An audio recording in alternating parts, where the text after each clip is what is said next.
നമുക്കറിയില്ല നമ്മൾ എന്തിനാണ് വിഷമിച്ചിരിക്കുന്നത്. പലപ്പോഴും അങ്ങനെ സംഭവിക്കാറില്ലേ? അപ്പോൾ നമ്മൾ എവിടെയെങ്കിലും ഇരുന്നതിന് ശേഷം നമ്മൾ ആലോചിക്കുക, എന്തിനാണ് ഞാൻ വിഷമിക്കുന്നത്?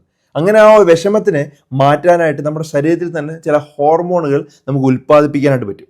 അത്തരത്തിലുള്ള 4 ഹോർമോണെ കുറിച്ചാണ് ഞാൻ സംസാരിക്കുന്നത്. വളരെ പ്രധാനപ്പെട്ട ഒരു ടോപ്പിക്കാണ്. ധാരാളം ആളുകളുടെ അറിവിലേക്ക് ഷെയർ ചെയ്ത് കൊടുക്കുക. ഒരു ഹോർമോൺ എന്ന് പറഞ്ഞാൽ ഡോപ്പമിൻ എന്നുള്ള ഹോർമോണാണ്. ഡോപ്പമിൻ എന്ന് പറഞ്ഞാൽ എന്താണ്?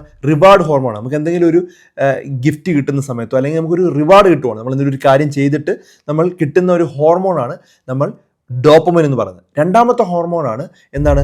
സെറട്ടോണിൻ എന്ന് പറയുന്നത്. ഇത് മൂഡ് സ്റ്റെബിലൈസറാണ്. നമ്മുടെ മൂഡിനെ നോർമലാക്കി വെക്കുന്ന ഒരു ഹോർമോണാണ്. നമ്മൾ ശരിക്കും ഈ ഒരു മെഡിറ്റേഷൻ ചെയ്യുന്ന സമയത്തോ എക്സസൈസ് ചെയ്യുന്ന സമയത്തോ ഒക്കെ കിട്ടുന്ന ഒരു ഹോർമോണാണ് നമ്മൾ സെറട്ടോണിൻ എന്ന് പറയുന്നത്. മൂന്നാമത്തെ ഹോർമോൺ എന്ന് പറഞ്ഞു കഴിഞ്ഞാൽ എൻഡോർഫിൻ എന്നുള്ളൊരു ഹോർമോണാണ്. ഈ എൻഡോർഫിൻ എന്ന് പറഞ്ഞാൽ ഒരു പെയിൻ കില്ലറും കൂടെയാണ്. നാച്ചുറൽ പെയിൻ കില്ലറാണ് എൻഡോർഫിൻ. നമ്മൾ തമാശയുള്ളൊരു മൂവി കാണുകയാണ്, ഒത്തിരി പൊട്ടിച്ചിരിക്കുകയാണ്, അതുപോലെ തന്നെ നമ്മൾ പഴയ ഒരു കൂട്ടുകാരനുമായിട്ട് അവരുമായിട്ടിരുന്ന് പഴയ കാര്യങ്ങളെല്ലാം സംസാരിക്കുകയാണ്. ഇത്തരത്തിലുള്ള കാര്യങ്ങളെല്ലാം ചെയ്യുമ്പോൾ ഉണ്ടാവുന്ന ഒരു ഹോർമോണാണ് എന്ത്? എൻഡോർഫിൻ എന്നുള്ളത്. ഇനി നാലാമത്തെ ഹോർമോണാണ് ഓക്സിറ്റോസിൻ.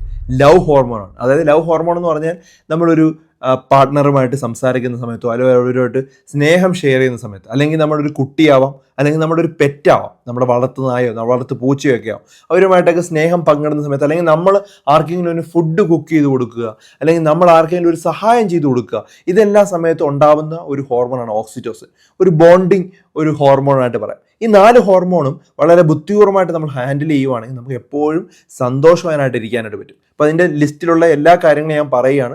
ഡോപ്പമിൻ ഹോർമോൺ എങ്ങനെയൊക്കെ നമുക്ക് സ്റ്റിമുലേറ്റ് ചെയ്യാം, അതുപോലെ തന്നെ സെറട്ടോണിൻ എന്നുള്ള ഹോർമോൺ എങ്ങനെയൊക്കെ സ്റ്റിമുലേറ്റ് ചെയ്യാം, ഓക്സിറ്റോസിൻ എന്നുള്ള ഹോർമോൺ എങ്ങനെയൊക്കെ സ്റ്റിമുലേറ്റ് ചെയ്യാം, അതുപോലെ എൻഡോർഫിൻ എന്നുള്ള ഹോർമോൺ എങ്ങനെയൊക്കെ സ്റ്റിമുലേറ്റ് ചെയ്യാം. അപ്പോൾ ഈ ലിസ്റ്റിൽ കാണിച്ചിരിക്കുന്ന കാര്യങ്ങളാണ് നിങ്ങൾ ചെയ്യേണ്ടത്.